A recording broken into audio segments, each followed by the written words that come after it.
कभी ऐसा अवसर आए तो एक बार माता सती के चरित्र की ओर ध्यान कर लेना। क्या हुआ?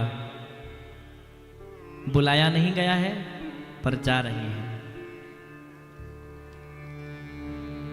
पिता भवन भवन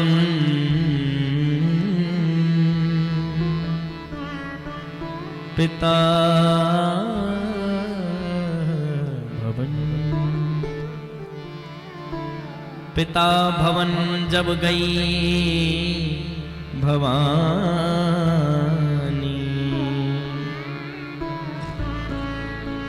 दक्ष त्रास कहू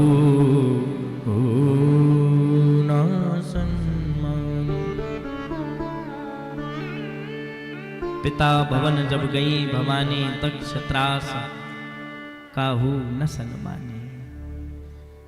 पिता के यहाँ जब माता सती गई, बूढ़े बैल नंदी पर बैठकर गई, बूढ़े बैल नंदी पर बैठ करके गई और ऐसी बैठ करके गई मां भगवती आज आंखों में आंसू इस बात पर नहीं है कि पिताजी ने बुलाया नहीं है, इस बात पर है सब आए हैं पर मेरा ही ध्यान नहीं था। हो सकता है भूल गए हैं। पता है जब दरवाजे पर पहुंची तो बहनों ने बैल पर बैठे सती को देखा, हंसने लगी। एक बहन बोली देखो तो गरीबों को बिना बुलाए भी आने में शर्म नहीं आती।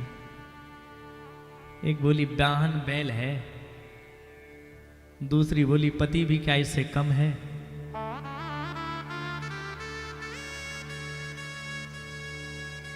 बहनों ने बुरा भला कहा, माता सती को बुरा नहीं लगा। भाइयों ने बुरा भला कहा, माता सती को बुरा नहीं लगा।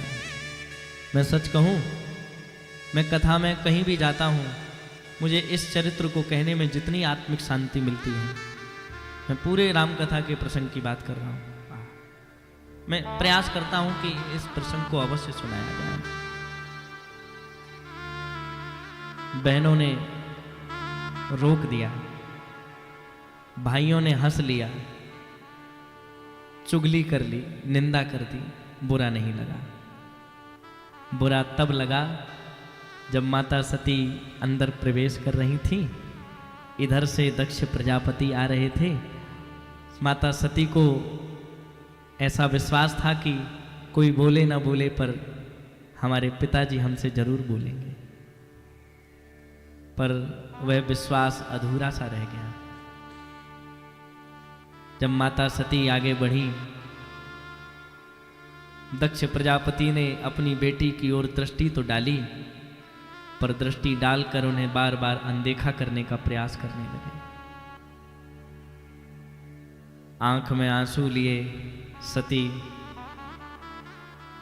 सोच रही थी पिताजी तो बोलेंगे, पर स्थिति देखो ना। दक्ष न कछु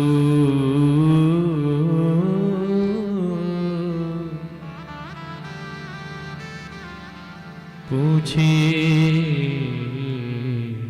कुशलाता। दक्ष न कछु पूछी कुशलाता। दक्ष ने एक बार भी बेटी की ओर देखकर कुशलता भी नहीं पूछी, जबकि दक्ष को पता था मैंने बेटी को बुलाया नहीं, फिर भी आ गई है। सच बताएं, बहनों ने बुरा कहा, बुरा नहीं लगा, भाइयों ने निंदा की, बुरा नहीं लगा। जब पिताजी ने देखकर अनदेखा किया तो माता सती की आंख में आंसू आ गए, क्योंकि वे ये जानती हैं जब कोई साथ न देवे तो पिता साथ खड़ा होता है। जब कोई निभाने वाला ना हो तो उस समय पिता खड़ा होता है। और मैं एक बात बड़े स्पष्ट ढंग से कहता हूं, दुनिया में कितने ही रिश्ते हों, पर बाप और बेटी के जैसा पवित्र रिश्ता इस दुनिया में दूसरा मैंने कहीं नहीं देखा। अन्य रिश्तों में कोई तो चाहत होगी, अन्य कितने भी रिश्ते हैं उसमें कोई ना कोई तो लेने की कुछ ना कुछ भावना होगी, पर पिता और पुत्री में ना तो पुत्री कभी चाहती कि पिताजी से ऐसा भाव मिले। बेटा भले ही मांग ले हमें ये दिला दो, बेटी कहती बाबूजी आप अपने हिसाब से देखो। बेटी को कुछ नहीं चाहिए,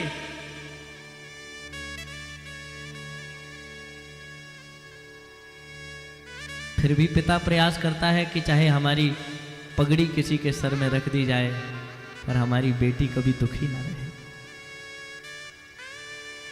और चाहे कितने भी कठोर हृदय का पिता हो जो जीवन में कभी ना रोया हो, मैंने उन पिताओं की आंख में तब आंसू देखे हैं जब बेटी की डोली उठी है ना, तो भले ही किसी के सामने न रोए हों, पर वो पिता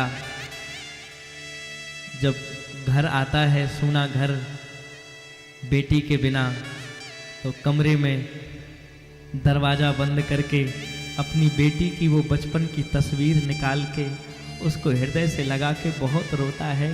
किसको दिखाएं, किसको बताएं ये अपना दुख, किससे कहें अपना ये दर्द। और मैं सत्य कहता हूं, आप दुकान से रात में 12 बजे लौटना,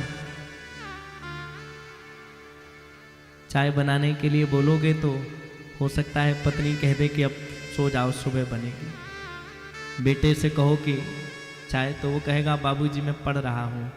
और अगर कहीं बेटी के कान में आवाज़ पड़ गई तो वो दौड़ी चली आएगी, बाबूजी इतनी ठंड में आए हैं, तो वो कहेगी नहीं, बनाकर पहले चाय ले आएगी। ये बेटी का प्रेम है पिता के प्रति। और दुख इस बात का है कि जो बेटी अपने पिता को इतना चाहती है, आज उसी पिता ने अनदेखा कर दिया। मैं देख रहा हूं बहुत माताओं को अपने पिता की याद आ गई, बहुत भाइयों को अपनी बेटी की याद आ गई, उनकी आंख में आंसू आ गए। लेकिन मैं सत्य कहता हूँ, अब आपकी आंख के आंसू जो बिछड़ चुके हैं उनको वापस लाने में सामर्थ्यवान नहीं है। क्या सोचता रे पागल मनुआ, जो बीत गया सो बीत गया।